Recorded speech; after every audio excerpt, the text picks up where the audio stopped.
Welcome to Brandon Hall Group's Excellence at Work podcast. You will hear from industry leaders covering innovative, cutting-edge business, learning, and HR topics that weave current market research and technology into each episode. Our Excellence at Work podcast is hosted by Brandon Hall Group's Chief Operating Officer and Principal HCM Analyst, Rachel Cook. Hi, and thank you for tuning in to Brandon Hall Group's Excellence at Work podcast. Don't forget to subscribe. Today we have a special episode with Suzanne Bates, the Managing Director and Partner at BTS. Hi, Suzanne, welcome. Hi, Rachel. Thanks for having me. And I'm really excited about our discussion today and getting to share with our listeners and our audience a little bit more about you and your point of view on leadership and a variety of different topics. And just to share with you all that are listening in, Suzanne is the founder of Bates, or was the founder of Bates, a BTS company, and a recognized global expert on leadership and team performance. She is the author of All the Leader You Can Be, The Science of Achieving Extraordinary Executive Presence, and 4 other best-selling books. That's pretty amazing. And I'm sure you've learned a lot along the way. You've also developed a proven leadership development methods to help leaders build presence and influence based on your experience. Suzanne and her team consults with leaders from global organizations such as CVS, Dow Chemical, State Street, Fidelity, and Raytheon, and more. And today we're going to be talking about leadership, and this is also an extension or a continuation. We had a webinar with you last year and your team on leadership development strategies, and also just want to recognize you and your BTS for winning 31 Excellence Awards in 2021 from Brandon Hall Group's HCM Excellence Awards program. So congratulations! That's incredible. Thank you. It means a lot to us, and we really value that recognition, Rachel. Thank you. Yes, and your organization, you pride yourselves on helping global professional services firms and partnering with them to enable strategy execution. And so you've done a lot of great work, and that was demonstrated in the award-winning client case studies that you've been recognized for. Thank you. So, and leadership development now more than ever is certainly changing. Leadership styles are changing. We've experienced a lot, especially over the last couple of years, that have kind of been out of our hands. And so we're looking for leaders to help to help guide us through some of the noise, right? And to help us, whether it's helping motivate teams or helping the organization accomplish their business goals. There's a lot that we need to consider. And so from what you're seeing in your experience, what are some of the qualities of leadership that you feel that are paramount or that are especially important for executives to lead and inspire in their organizations, or inspire others to thrive in their organizations? Yeah. Well, you're right, Rachel. I think we're in the midst of a transformation. And while some of the qualities of leadership have always mattered, many of those that we have been able to get by without are a lot more important today, because people do feel a little more disconnected from one another. They feel disconnected from sometimes purpose and passion. They're feeling more stressed than ever. They're more challenged than ever. And your audience knows as well as anybody how difficult a challenge that is for leaders. And one of the things that we wanted to do some years ago when we started our research on leadership effectiveness was to look at the leader as a whole person.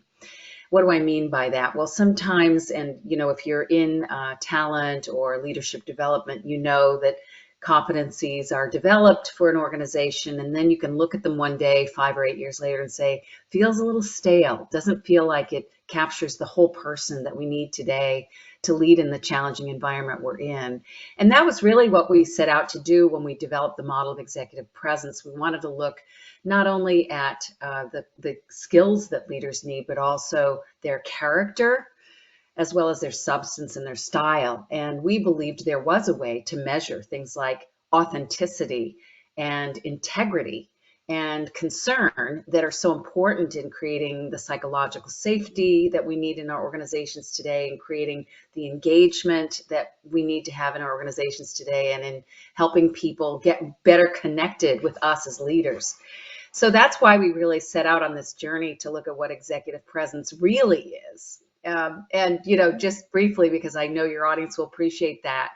I started my company more than 20 years ago, and for years I would walk into the office of the CHRO or the head of talent, and they would, they'd say, we have some people that need to work on their executive presence. And I would say, great, well, we can do that, but what does it mean to you? And they'd say, well, I'm not sure, but I know it when I see it. And, what we realized was that's a really frustrating answer for leaders who want to advance in their careers, when they're getting that kind of feedback. So that was really why we began the research and built the research-based model on executive presence that includes some of those qualities that seem sometimes like they're hard to measure. And how would you describe executive presence? Yeah, well, we defined it after looking at global research in a bunch of areas, in leadership and management theory, psychology, communication theory, sociology, ethics. We wanted to look at the whole person, as I say. And through all that, we developed the model, and we developed a definition of executive presence that sometimes surprises people, because it's not just presentation skills, right? It's not just how we show up in the room. We define it as the qualities of a leader that engage, align, inspire, and mobilize action.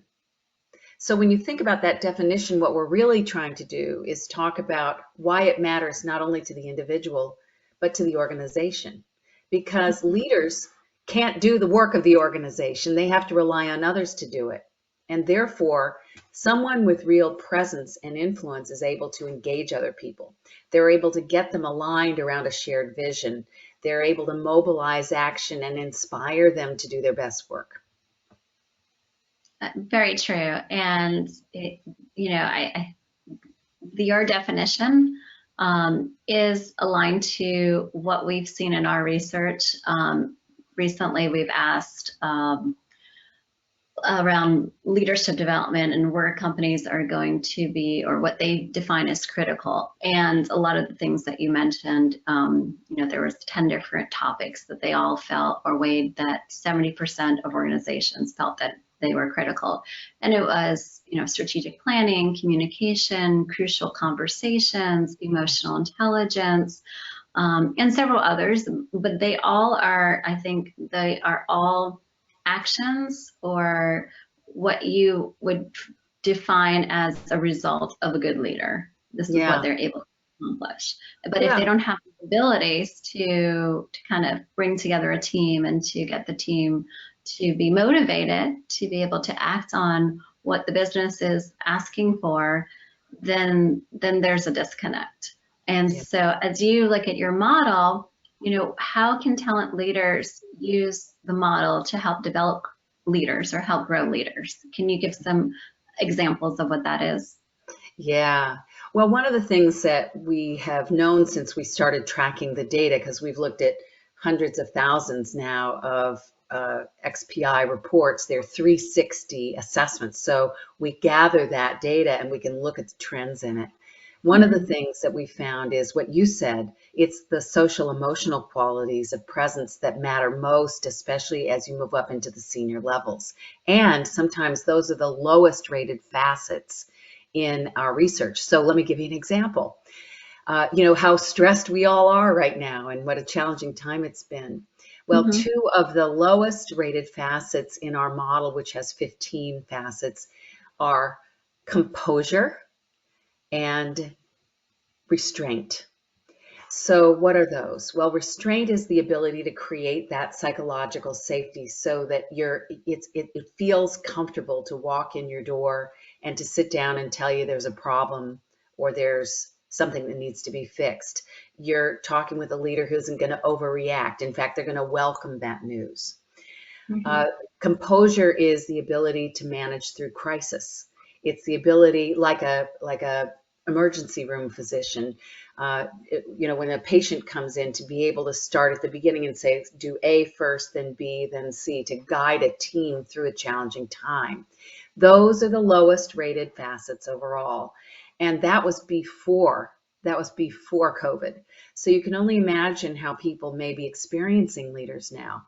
When they get that feedback, in other words, when they understand the impact that they're having on others through a 360, which is a look at their peers, their direct reports, their manager, and sometimes other rated groups, that data really hits home. And so one of the things that I like to say to the HR organizations that we work with, even if they have another 360, is that at this level, leaders need a lot of 360 feedback. And sometimes the 360 you're using, if it's already been used, it may not be new enough information for them.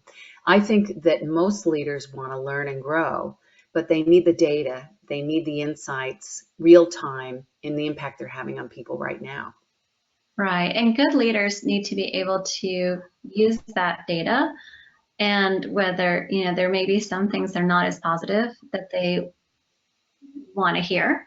However, if they can take it and kind of reflect on it and figure out, where they need to work, what they need to work on, and that's really what makes a good leader. And I think nowadays leaders are more, they're more opted to be more vulnerable and know and be more revealing.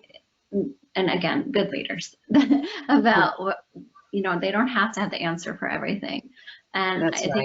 in the past, they felt, compelled that they have to know everything, or if not, they can't show that they don't know it. And I think then that's where, that's where leaders are not authentic, because and that's where their people may not be as trusting of them, because it's just not realistic for any one person to be a master of everything.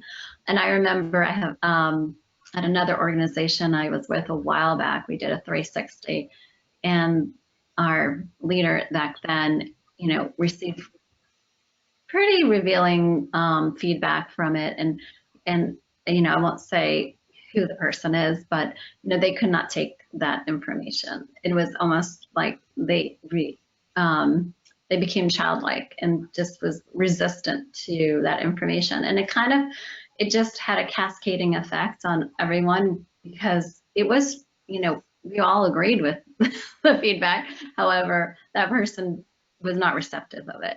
Yeah. So, Well, that happens. I think it can be, the challenge always is hearing negative feedback is hard. And the higher we go, the less we hear it. There's an expression, the higher you go, the better the news is, right? mm-hmm. So we often don't get honest feedback. And I think, for your audience of HR professionals, the process, as you suggest, doesn't begin and end with giving the feedback, and that is unfortunately the experience that a lot of leaders have. And so one of the things that I think is very important is to have a prescriptive process for taking people through, guiding them through the process of looking at the data. I know I felt really bad when I got my own XPI feedback. I was surprised, right? Because we all have hurt feelings. It's human to feel that way. And yet at the same time, we want to do better. So a good coach or somebody who is certified to use a 360 instrument will know that there are lots of ways that you can make that not easier, but make sure that it doesn't land the way it did with that individual with a thud. Part of the process is to guide them through the process of looking at the positives.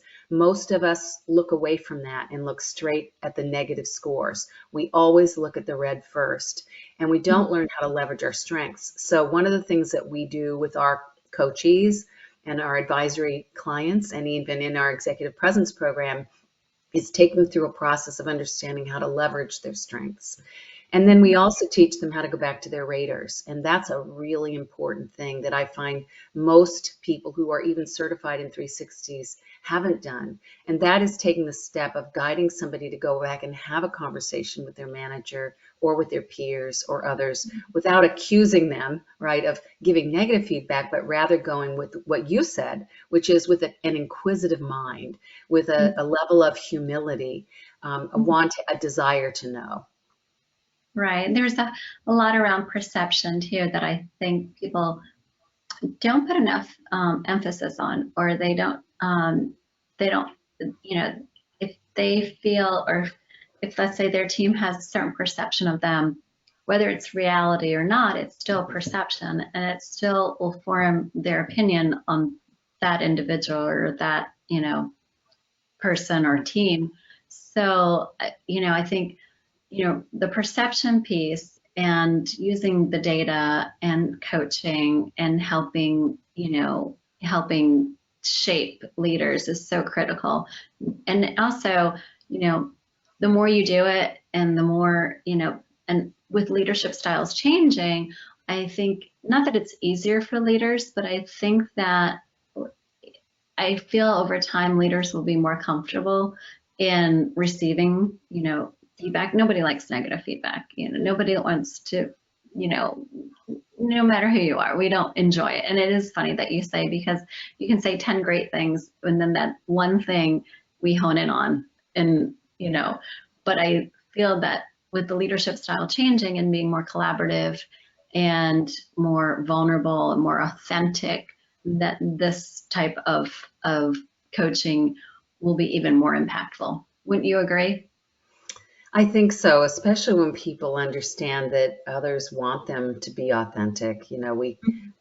How do you define authenticity? There have been books and books written about it, but it's really the ability to share what you know, to be open and transparent about what you think, to share information appropriately, and to do that in a way that's comfortable for everybody. So when you think of it that way, it's not that hard to, and it's really a matter of stopping and having a moment, making a human-to-human connection with people. I think we've been learning to do that a little better in the 2 years plus now that we've been in the hybrid world. I think people are getting more familiar and accustomed to it. And we are starting to get back together again, right? So we are having those opportunities to have the moments, but so much has been lost in this 2 years, so much of the opportunity to have those human-to-human connections. And we really, as leaders, don't know enough about what's going on in the lives of our people. So we really need to open up ourselves so others will open up to us. Mm-hmm. And a lot of the work that you do do you do it a blend of both in-person and virtual coaching, or development in like around 360s? How much of it is in person or a blend? Yeah. Well, it's funny you say, because years ago everything was in person or on the telephone, and I don't see many people using the telephone anymore, except for talking with their friends or texting. So yeah, I mean, mobile is so important to the I think making the connection with your clients, right? So we have to be multilingual. We have to be multilingual in the written word and in virtual as well as in person. So being facile in all those things is important. I mean, most companies that are doing training have successfully converted to virtual. Some did it faster than others. We were pretty fast to do it, which was a big help. And now what is happening is it's not just virtual, but digital. So we're digitizing our programs now because we know that our clients want to be able to do it at scale for large groups. So our Speak Like a Leader program and our Executive Presence program are going to be available all digital, which means you can go in and do it on a computer. You can even use AI now to make a presentation, watch the video, and get feedback. So, it's going to continue to evolve how we learn. And I think it's important for HR leaders, talent leaders, and others to stay abreast of the ways that we can learn, to understand learning design, because then they can partner better with companies like ours to create the design that works for their people. Sure. And what role would you say the individual and the role of the team in driving organizational performance? Oh, that's a great topic, because I think what we've all noticed, or many of us have noticed over the last couple of decades anyway, is that for many years it was the individual leader who was the hero. And Mhm. at BTS, we believe now it's the team that's the hero because of the change in how the hierarchies of organizations are breaking down because they have to. Teams Mhm. have to work together, and they have to work together across the globe, which is one of the reasons why we moved from doing just work with individuals to work with teams and developing a team assessment as well that looks at what makes a team high performing. If you think about it, and a lot of leadership development is still focused on individuals. I noticed that many talent organizations are not yet asking for development for their teams. However, the businesses and the HR business partners are asking for development of the team because, if you, Rachel, are on 3 teams, you're the same person. But when you show up on each of those teams, you're a different person for that team. That team has a different mandate. It operates differently. You have a different role. So if we only assess the individual leader and guess how they might perform on a team, that's not the same thing as looking at how that team is performing right now in that circumstance with that mandate and those individuals. Sure, it is. The team is. Our research also, we see how, and for years, how how companies report on the importance of team performance and team dynamics. However, their investment in resources and priorities towards team dynamics and performance have not always been aligned.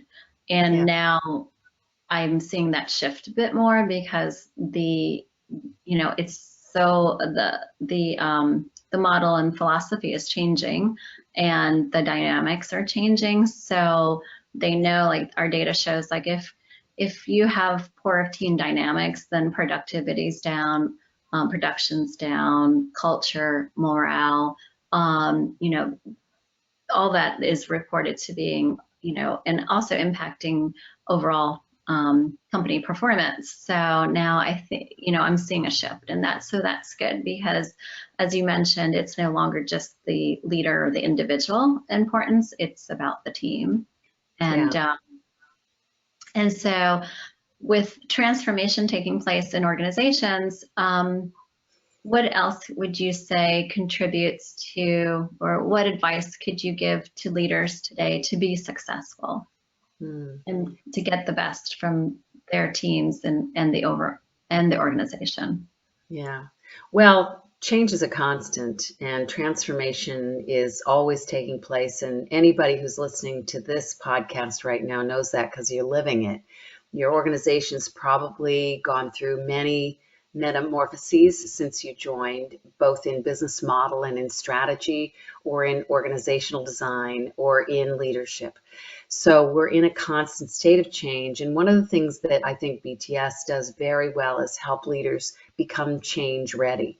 How do you do that? Well, there are different types of leaders, who are maybe more resistant to change or who embrace change, but being ready for change and leading change is really a skill and a mindset. And so one of the things that I would say is not all change is good, but it's good to become a change ready leader. So how do you do that? Well, first of all, you need to be aware of how your team is performing now. And that is taking a critical look at how your team or your teams, because you may be managing several teams, how that team is performing together. And getting a 360 of that can be very useful because the team is telling itself how it thinks it's operating together as a unit.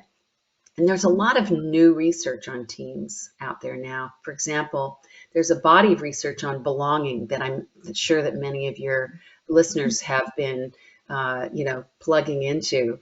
Belonging is something more than just diversity or even inclusion.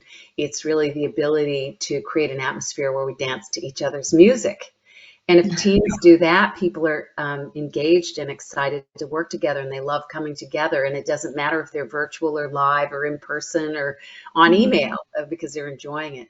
So I think it's important for leaders, back to your question, to understand team dynamics because you're going to accelerate your strategy if your team is working well together. Absolutely. And that's a great way to wrap up for our episode. Unless, Suzanne, is there anything else you'd like to leave our listeners with today? Well, I just would like to say thank you, Rachel. I think the work that you're doing to help HR leaders stay abreast of trends is so important. It's difficult for us as professionals to stay on top of things because our jobs are all consuming. So I always applaud those who listen to podcasts and take time to join organizations and go to meetings, because the best professionals and the best leaders are lifelong learners. And that's what you're doing today by investing your time in this. Well said. And I think that's what makes our industry so fascinating. Being part of the learning and HR and talent is that we are all learning. And that was one of the things that draw me early on to work in this type of industry. And even in downtimes and recessions and hard times, I feel that we're always trying to help people be better and to perform and to give them tools and resources to do that. So, and work with companies like you that are doing the same. So I'm very fortunate and grateful to be here with you today and to share your story and your experience with our community. And thank you, Suzanne. Thank you.